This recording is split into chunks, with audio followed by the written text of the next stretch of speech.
Hi everyone, it's Michelle from Country Morning Creations, and I'm here with a quick tutorial on how to use a crayon, which is part of week 16's Country Morning Creations challenge. I was trying to figure out how to do it without using a crayon directly, and what I discovered is crayons can be used to make sealing wax. Now you don't want to use just a straight crayon because it's too thin, the wax is too thin. However, if you mix it with a glue gun stick, a little bit of glue gun stick, it will work really well. But I want to caution you, don't take too big of a chunk. I made that mistake and had to pour off quite a bit to be able to fit it all in there. So your ratio should be about 2 parts glue stick to 1 part crayon. And what I also found is the glue stick takes the longest, so I'm going to start melting the glue stick first, and then I'm going to add my crayon. And the glue stick is very sticky, so definitely you want to try to get it out and try to clean your spoon, your wax spoon, before you let it cool down too much, because the glue will stick. And so I'm going to go ahead, that's kind of got a little bit of a head start on the crayons, but not much. And I'm going to add the crayons. This is going to take a while, so once this has melted, I will come back and show you how to do this. And you also want some toothpicks. You definitely want to be able to stir this right at the end because it gets rather thick, and again, the glue doesn't melt quite as fast as the crayons do. So what you're seeing here already is the crayon is melting very quickly, and the glue stick will take much longer to melt. All right, at this point, I've melted my wax. I probably used a little bit too much of both. However, there's plenty here then for me to make a few wax seals with.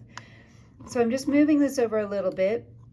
And again, you use it just like you would a wax seal. You can see it's coming out a little bit runny. So I found that I had to also let this cool for quite some time. And I may need to add a little bit more glue stick to that to get that to be a little bit thicker. But you have to wait quite a bit of time so it cools down. Otherwise, if you try to touch it, I'll show you. If you try to touch it before it's dry and cooled down, you'll leave marks in it. And so like for this one, I left some marks and it became brittle and it's falling apart. Whereas this one turned out beautifully. So you want to let it cool down quite a bit, and I'm going to let that one continue cooling.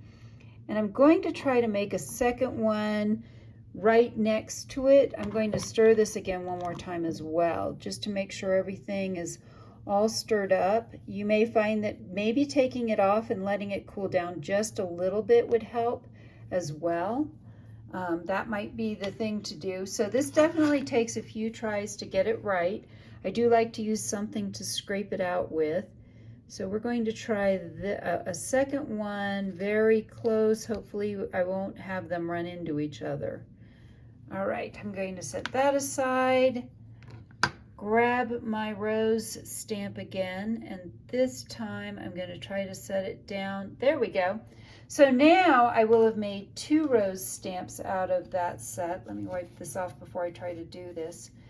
And then, so that just popped off now. So it is pretty much dry. And as you can see, that turned out beautiful and took the imprint, I think, better than sealing wax. So now you can either decorate it or emboss it with some gold or something like that to make the rose stand out more, or you can just glue it on straight like that.